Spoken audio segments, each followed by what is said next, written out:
आपके पास भी ऐसे बच्चे आते हैं, यंगस्टर्स आते हैं कि वो जिम में गए और उनको कुछ ऐसी तकलीफ हो गई, पता लगा उन्होंने वजन कितना भी उठा लिया और स्पाइन में प्रॉब्लम हो गई? ये बात डॉक्टर साहब ने बिल्कुल सही कही कि वो जो एक रोल मॉडल बना लेते हैं, वो उसको एक ही दिन में अचीव करना चाहते हैं। तो वो बिल्कुल प्री कंडीशनिंग नहीं करते हैं, उनकी ट्रेनिंग ओवर ट्रेनिंग हो जाती है। और क्योंकि अभी बॉडी में इतनी कार्डियो नहीं होता, इतना स्ट्रेंथ नहीं होता और वो अपने आप को पुश करने लगते हैं। तो जब पुश करते हैं, बॉडी उतनी कंप्लायंट नहीं होती है, तो वो इंजरी के लिए और प्रोन हो जाती है। और वार्म अप्स तो मैंने देखा ही नहीं कि किसी जिम में कराया जा रहा हो, जो बहुत ज़रूरी है। और कूल डाउन का भी कोई वो नहीं है, आप एक्सरसाइज चाहे जो कर लीजिए, ये दोनों कॉन्सेप्ट बहुत ज़रूरी हैं, वार्म अप एंड कूल। इसी से बॉडी में जो इंजरी है वो प्रिवेंट होती है। तो आंटी, आपके पास में क्या ऐसे लोग भी आते हैं जो कहते हैं कि फिजियो की कोई ऐसी एक्सरसाइज बताइए कि बॉडी में स्ट्रेंथ डेवलप हो जाए? जी, जी, बॉडी के स्ट्रेंथ में भी स्पेसिफिक एक्सरसाइजेस बहुत हैं। आजकल तो आपने भी देखा होगा कि हर एक अच्छे जिम में एक फिजियोथेरेपिस्ट भी रखे जाते हैं कि जो ये देखें कि आप इंजरी प्रोन तो नहीं है, आपकी एज क्या है, आप उस एज ग्रुप के हिसाब से आप क्या एक्सरसाइज कर सकते हैं, बॉडी वाइटल्स जो मेन है। ये ऐसा ना हो कि पेशेंट को कोई कार्डियक इश्यू हो ऑलरेडी, तो वो उस चीज़ से प्रेसिपिटेट हो जाए, तो ये सारी चीज़ें। और सर ये से संबंधित लोग नहीं भी, उनको भी हो जाता है? टेनिस एल्बो बेसिकली क्या होता है, ये ज्यादातर पहले के टाइम में जो लोगों मतलब टेनिस जो प्लेयर्स होते हैं जिनकी भी जो आर्म की मूवमेंट, जिनकी एल्बो की मूवमेंट बहुत ज्यादा होती है, जो भी इस तरह बैडमिंटन हो गया, टेनिस हो गया, क्रिकेट हो गया, जिसमें आपका ज्यादातर फोर्स जो है एल्बो से जनरेट हो रहा होता है, तो इनमें ज्यादा पाया जाता था, इसलिए इसका नाम भी टेनिस एल्बो रख दिया गया। तो इसमें क्या होता है, जो हमारे रिस्ट की जो एक्सटेंसर मसल्स होती है, जो हमारे रिस्ट का ऊपर एक्सटेंशन मूवमेंट कराती है, जो मसल्स होती है, ये एल्बो के पास से जो है जनरेट हो रही होती है, और वहां पे जो है उस मसल की जहां पे ओरिजिन हो रही होती है वहां पे सूजन आ जाती है, रेपिटेटिव एक्टिविटी या फिर ओवर यूज करने की वजह से। तो फिर उसके बाद धीरे धीरे करके एल्बो में पेन और रिस्ट में कोई भी मूवमेंट करने पे या वेट उठाने में आपको पेन होने लग जाता है, तो इसी को टेनिस एल्बो कहते हैं। तो इसमें भी यही चीज है कि आप जो है प्रॉपर जो है इसका जो है अगर सही समय पे इसका डायग्नोसिस करके प्रॉपर वे में इसकी जो है फिजियोथेरेपी, दवाइयाँ और प्रॉपर जो है जो आपको जो है हम प्रिकॉशंस वगैरह बताते हैं, उनको अगर आप ढंग से फॉलो करते हैं तो ये प्रॉपर वे में ठीक हो जाती है। जी, मुझे हो चुकी है ये प्रॉब्लम और प्रॉपर वे में ठीक भी हो गया। अच्छी जी बात हाँ, है। राजीव पूछिए आप। हाँ, मैं बस यही पूछना चाह रहा था, ये टेनिस एल्बो क्या ये घर की लेडीज को जो खाना बनाती हैं या क्या उनको भी हो सकता है क्या? जी हाँ। हाँ जी, बिल्कुल हो सकता है, क्योंकि हमें लगता है कि ऐसा है कि जो है मतलब घर की महिलाएं कुछ ऐसा काम नहीं कर रही, कोई स्पोर्ट्स नहीं खेल रही, तो उन्हें नहीं हो सकता। नहीं, बिल्कुल हो सकता है।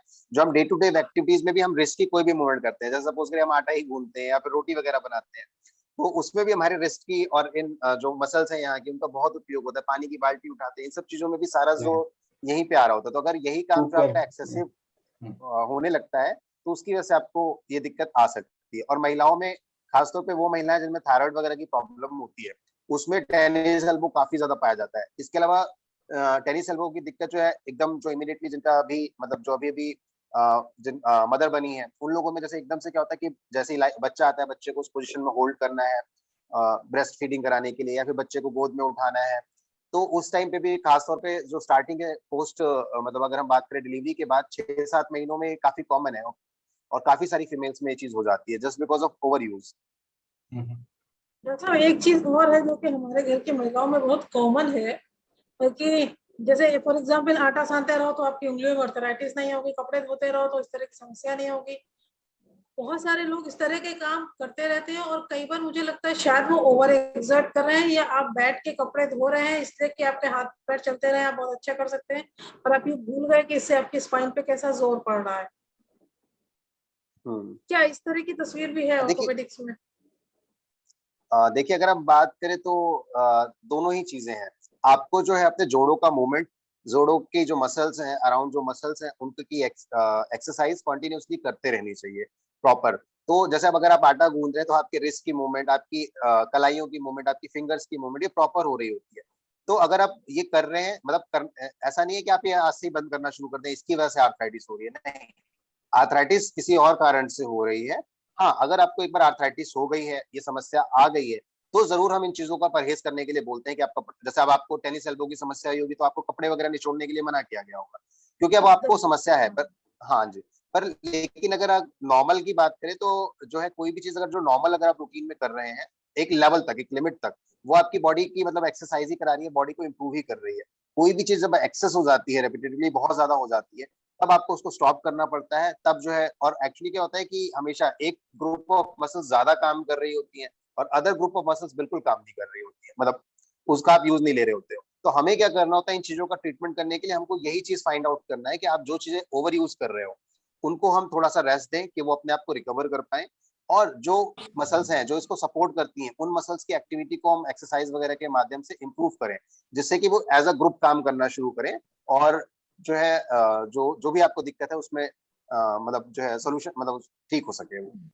बिल्कुल सही बात है। डॉक्टर आरती, एक बात आपसे पूछना चाहूंगी कि जैसे कई बार किसी का मान लीजिए फ्रैक्चर हो गया, फिर प्लास्टर के बाद की एक्सरसाइजेज हो गई, या आर्थराइटिस जैसी कोई समस्या होगी उसकी एक्सरसाइज हो गई, इसके अलावा क्या strengthen exercises, strengthen for joint, strengthen for spine, ये भी उतनी इम्पोर्टेंट है?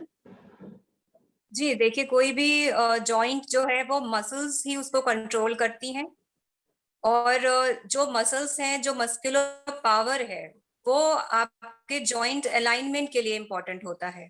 अगर जैसे मान लीजिए कि आपके कहीं फ्रैक्चर हो गया, स्पेशली अगर आपका लोअर लिम्ब में फ्रैक्चर हो गया, कई टाइम तक आपके लॉन्ग बोन में प्लास्टर चढ़ा हुआ है, तो प्लास्टर चढ़ने के बाद जो इमोबिलिटी पीरियड होता है, उसमें जो मसल है उसका स्ट्रेंथ 1-2 ग्रेड कम हो जाता है। अगर हम लोग 5 ग्रेड मानते हैं जॉइंट का, तो वो कम से कम 3-2 ऐसे, depending on the days of immobilisation, period of injury है और इमोबिलाइजेशन, डेओजिमो। इंजरी और पेन की वजह से भी कई बार जो है आपका स्ट्रेंथ कम हो जाता है, क्योंकि pain will lead to spasm and spasm will eventually lead to loss of muscle function. तो जब हम मेहनत करते हैं तो हम ये समझते हैं कि जो भी हमारा रेंज है, स्ट्रेंथ है, तो वो बायलैटरली इक्वल हो जाए, दोनों पैरों में, दोनों हाथों में, दोनों बॉडी के तरफ में बराबर आ जाए। तो हम लोग ये समझते हैं कि 5 जो है वो लेवल है जो मैक्सिमम हमें करना है अचीव पेशेंट के लिए। वो मेरे और आपके लिए अलग हो सकता है, मगर विद इन द पेशेंट वो सेम होगा। तो ये चीज अचीव करना इम्पोर्टेंट है। और ये भी बहुत कॉमन चीज है कि मान लीजिए आपके एक किसी राइट हैंड में कोई फ्रैक्चर हुआ है, तो वो हाथ उस समय रेस्ट कर रहा है, तो आप लेफ्ट को मूव नहीं करा रहे हैं, तो वो फिर आगे चल के वो एक नई समस्या कर देता है। या जब जी एक्सरसाइज के लिए जा रहे हैं तो राइट हैंड की एक्सरसाइज हो रही है कि जो तकलीफ है, चाहे वो बैक के सिकाई हो रही हो, चाहे जो, पता लगा दूसरे कंधे में फ्रोजन शोल्डर की समस्या आ गई। जी जी, ये तो रहता है, क्योंकि one joint above and below हमें हमेशा देख के चलना पड़ता है। कई बार बताते हैं पेशेंट को, अगर रिस्ट फ्रैक्चर है तो आप अपनी उंगलियां मूव करते रहिए, शोल्डर मूवमेंट अभी अपने आप बरकरार रखिए। अगर कई बार पेशेंट नहीं भी करते हैं, तो उस समस्या में फिर वो पूरा हमें जो है शोल्डर भी देखना है, एल्बो भी देखना है, रिस्ट भी देखना है, फोर आर्म भी देखना है। तो वो फिर एक नए सिरे से पूरा हाथ का ही हमें लेके चलना पड़ता है। मोबिलिटी है, स्ट्रेंथ है, दोनों चीजें। Exactly exactly. राजीव, आपके पास में और कोई सवाल है? नहीं मैम, और कोई सवाल नहीं है, क्योंकि घुटने की टक का सवाल था जिसका आंसर दे दिया गया है, तो इसलिए मैं वही पूछ रहा हूँ, बाकी और कोई क्वेश्चन नहीं है। डॉक्टर गौरव, अभी टेक अवे में एक तो ये बहुत इम्पोर्टेंट है कि बच्चों की किसी भी तरह की कोई जॉइंट्स या पैर में दर्द की शिकायत हो तो उसको सीरियसली लेना चाहिए, क्योंकि सभी जानते हैं हर तरह की बीमारी में बच्चे फटाफट फटाफट रिकवरी भी कर देते हैं और ऑपरेट भी कर देते हैं। और आप कुछ चलने से पहले कुछ सलाह देना चाहेंगे कि भाई अपने जोड़ों की रक्षा कैसे करो, वरना मैं तो देखिए, लास्ट में मैं यही कहना चाहूंगा कि जोड़ों का ध्यान रखने के लिए सबसे खास चीज ये है कि पहली चीज तो आपको मोबिलिटी रखनी है, आपको एक्सरसाइज करनी है। अगर आप मोबाइल नहीं, मतलब वही कहते हैं मोबिलिटी इज लाइफ, अगर आप एक्सरसाइज नहीं करेंगे, आप वो नहीं जो है प्रॉपर क्या कहते हैं एक्सरसाइज वगैरह नहीं करते हैं, तो धीरे धीरे करके प्रॉब्लम बढ़ती जाएंगी। तो इसलिए आपको एक जो चीज नॉर्मल है, जो सबको करनी है, यूनिवर्सल, हर एज के अक्रॉस करनी है, चाहे वो बच्चा है, चाहे यंग है, चाहे ओल्ड एज है, सबको एक्सरसाइज अपनी जरूरत के हिसाब से, अपनी कैपेसिटी के हिसाब से सबको धीरे धीरे करनी है, और उस कैपेसिटी को धीरे धीरे हमें बढ़ाते रहना है। दूसरी चीज ये है कि हमें खान पान प्रॉपर रखना है, कि जिससे जो है जो जोड़ों का डैमेज हो रहा है उसको बॉडी प्रॉपर तरीके से रिपेयर कर पाए। थर्ड चीज ये है कि हमें एक प्रॉपर स्लीप भी लेनी है, क्योंकि जो भी जोड़ के कार्टिलेज होते हैं, लिगामेंट्स होते हैं, इनकी रिकवरी जो जनरली जब हम सो रहे होते हैं तभी हो रही होती है। तो इसलिए हमें कम से कम 6 से 8 घंटे की प्रॉपर एक स्लीप लेनी है, साउंड स्लीप लेनी है, जिससे कि जो है बॉडी अपने आप को रिकवरी मोड में डाल सके। और चौथी चीज ये है कि कोई भी जो समस्या होती है जोड़ों की, उसको आप कभी भी नजरअंदाज मत करिए। अगर कभी भी आपको जोड़ों की समस्या है, सिर्फ दर्द की दवाइयां काउंटर से खरीद के नहीं लेनी चाहिए। आपको प्रॉपर जो है चाहे जो है, अगर जो है डॉक्टर की जरूरत है, मतलब एक ऑर्थोपेडिक सर्जन की जरूरत है, तो आप उनको दिखाइए। अगर आपकी मसल्स वगैरह के प्रॉब्लम है तो आप एक फिजियोथेरेपिस्ट को दिखाइए, और उन चीजों का प्रॉपर एक ट्रीटमेंट लीजिए, जिससे कि जो है लॉन्ग रन में धीरे धीरे करके आपकी समस्या का समाधान भी, और आप लॉन्ग रन में हमेशा जो है आपको कोई जोड़ों की और अदर प्रॉब्लम ना हो। बिल्कुल। और इसके साथ साथ में आप अपने मन से बहुत सारी मालिश मत करिए, और हड्डी बैठाने वालों के पास भी मत जाइए। और जितने भी पेन किलर इनकी जो जेल आते हैं वो सुपरफिशियल होते हैं, वो टेम्पररी रिलीफ के होते हैं, वो ट्रीटमेंट नहीं। हाँ, वो ये ट्रीटमेंट नहीं है, वो बहुत जस्ट आपका इम्पोर्टेंट सिम्टम कम कर रहे हैं। जी। वो एंटीबायोटिक है, थोड़ी देर आपको आराम देंगे और फिर आप, ताकि आप और एक्सरसाइजेस कर सकें।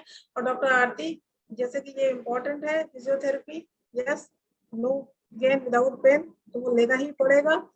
और आपसे मैं आरती मैडम एक चीज और भी पूछना चाहूंगी, डॉक्टर गौरव आपको भी हम लोगों के साथ में हम आमंत्रित करना चाहेंगे ऑनलाइन मेडिकल कंसल्टेशन के लिए। और आरती मैडम, क्या ऑनलाइन फिजियोथेरेपी की कुछ एक्सरसाइजेस हम लोग आगे चल के लोगों को सिखा भी सकते हैं? जी जी, बिल्कुल सिखाया जा सकता है। और आजकल तो वीडियो भी अपलोडेड है ऑलरेडी, और अदरवाइज वीडियो बना के भी बताया जा सकता है, बहुत इजी लैंग्वेज में भी होता है, तो पेशेंट कंप्लायंस अच्छा रहता है। जी, actually before this covid time हम लोगों ने पहले से ही ये ऑनलाइन मेडिकल कंसल्टेंसी डॉक्टर के थ्रू कर रहे हैं। अच्छे जी रिस्पॉन्सेस भी है, लोग भी कनेक्ट हो रहे हैं, हमें सेटिस्फेक्शन मिलता है कि हम सही दिशा में लोगों तक पहुंच रहे हैं। जी तो जी राजीव, हम लोग ई क्लिनिक में ऑर्थोपेडिक्स पे स्कूल्स में थोड़ा सा बच्चों को ये गाइड करते हैं, क्योंकि जी। बच्चों के संग पोस्चर बहुत इम्पोर्टेंट है। हाँ जी। स्पोर्ट्स एक्टिविटीज या उछल कूद में, भागम भाग में जो उनको ध्यान नहीं रहता है, या एक्सरसाइज जो यंगस्टर्स का एक जो पैशन वाला चीज आ गई है, उसको भी बहुत इम्पोर्टेंट है। इसके अलावा उनके बैग्स जो है, बैकपैक, वो किसी भी लेवल पे, यानी कि कमर के नीचे तक भी उतने ही वजन के जाते हैं और कंधे पे भी जाते हैं, उसका भी बहुत खराब इफेक्ट आ रहा है। तो ये सारी चीजों को लेकर राजीव हम लोग स्कूल में कुछ प्लान करते हैं, तो मैं तकलीफ देना चाहूंगी उस समय डॉक्टर गौरव, डॉक्टर आरती को भी बुलाएंगे, ताकि एक बहुत अच्छी सी सही गाइडलाइन उनके बीच में पहुंच पाए। जी जी, बिल्कुल। बिल्कुल बिल्कुल, हम जरूर इसमें आपका सहयोग करना चाहेंगे। जी बिल्कुल। Thank you sir. बहुत सारे सवाल हैं और बहुत सारा बड़ा सेक्शन है जिसमें बहुत सारी चीजें पूछने को, और हमारे एक्सपर्ट्स भी इतनी सहजता से सारी चीजों के जवाब दे रहे हैं कि लगता है कितना डिस्कशन चलते रहो, करते रहो। बट आई नो कि आप दोनों के टाइम कितने प्रीशियस है और कितने सारी चीजें आपके साथ में चल रही हैं। हम लोग ऑर्थोपेडिक्स पे आगे भी बहुत सारा डिस्कशन करते रहेंगे, आपकी गाइडलाइन में लगी रहूंगी। बहुत अच्छा लगा आप सबसे बात करके। Thank you so very much Rajiv. Session को ओवर करते हैं, सर में बहुत सारे पेशेंट होंगे, और संडे इवनिंग वैसे भी हमने ले लिए।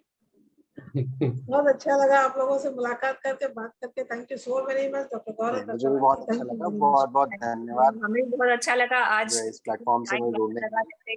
इंफॉर्मेशन चेंज हुई, बहुत सारी एक्सचेंज हुई, और डॉक्टर गौरव से भी बहुत कुछ सीखने को मिला। बहुत अच्छा लगा, आज मुझे भी शाम आपसे बहुत ही अच्छी। Thank you. ये आप लोगों के सहयोग से ही तो ये प्लेटफॉर्म हमारा चल रहा है। सही बात। और हम लोग इसको कुछ क्वेश्चंस के जरिए हम लोग इसको YouTube पर भी अपलोड करते हैं। थोड़ा सा इसमें टाइम लगता है, लेकिन हम लोग एक 1 वीक में हम इसको अपलोड करेंगे YouTube पर भी। सेशन में करीब 5 से 6 वीडियो बनाए जाएंगे इसके, और हम इसको अपलोड करेंगे। तो will share that also with you guys. Thank you doctor Atiq, thank you doctor Gaurav, goodbye. और doctor Kumud, thank you always.